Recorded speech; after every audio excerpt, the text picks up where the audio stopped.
But again, it's not who we typically think of today as a serial killer. Well, and maybe she's like Henry Lee Lucas. I mean, he just took credit of every possible murder he could to build his reputation. And other ones have done that as well, right? That just flat out, yes, they're serial killers.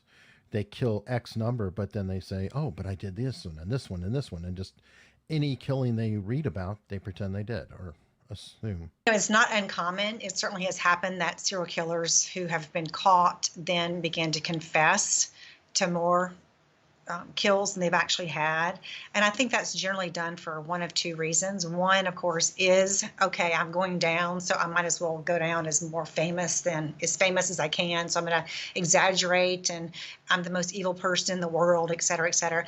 But oftentimes I think there's a practical part of that. And that is, if you're confessing to all these different murders and you're telling different law enforcement agencies, I know where this person is, I know what happened, you can really get a lot of, unfortunately, perks during that period of time. So you might be out of prison, being transferred around and taken out for different meals, and you get all this attention. So I think there are oftentimes secondary gains associated with that, being the attention. As a matter of fact, you may be familiar with Samuel Little.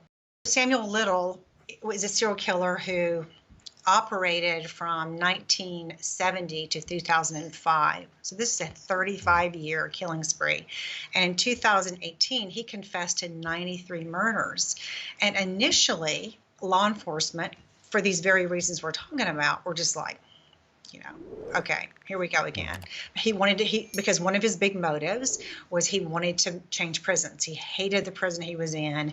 A Texas Ranger came out to visit him in California and basically said, hey, I'm trying to clear up these cases. And so Samuel Little thought, okay, here's my chance to get out of this prison and maybe go somewhere else.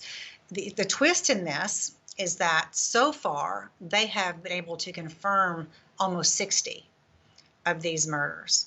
So, and he has drawn just incredibly detailed pictures of victim after victim, so detailed and so accurate that family members who have not seen their loved one for 20 years, 15 years, 30 years have recognized them. So he, in fact, may be somebody that did, in fact, kill the number of people that he said.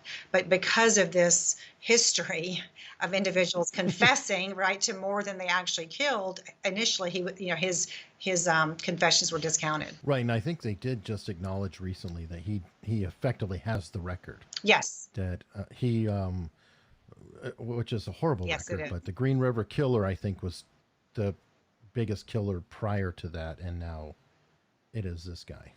Absolutely, you're absolutely right. I think if I'm remembering correctly, the Green River Killer had confessed to 48 murders, I believe. Yeah. And there's actually a man in Russia who I think had 54 murders. But if you're looking at the United States, then yes, Gary Ridgway was believed to have been, to have the most number of kills. Although we don't know.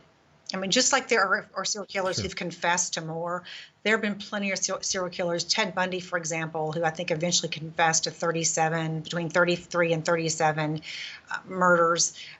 There were law enforcement agencies who were convinced that he killed over 100 women in the course of his career.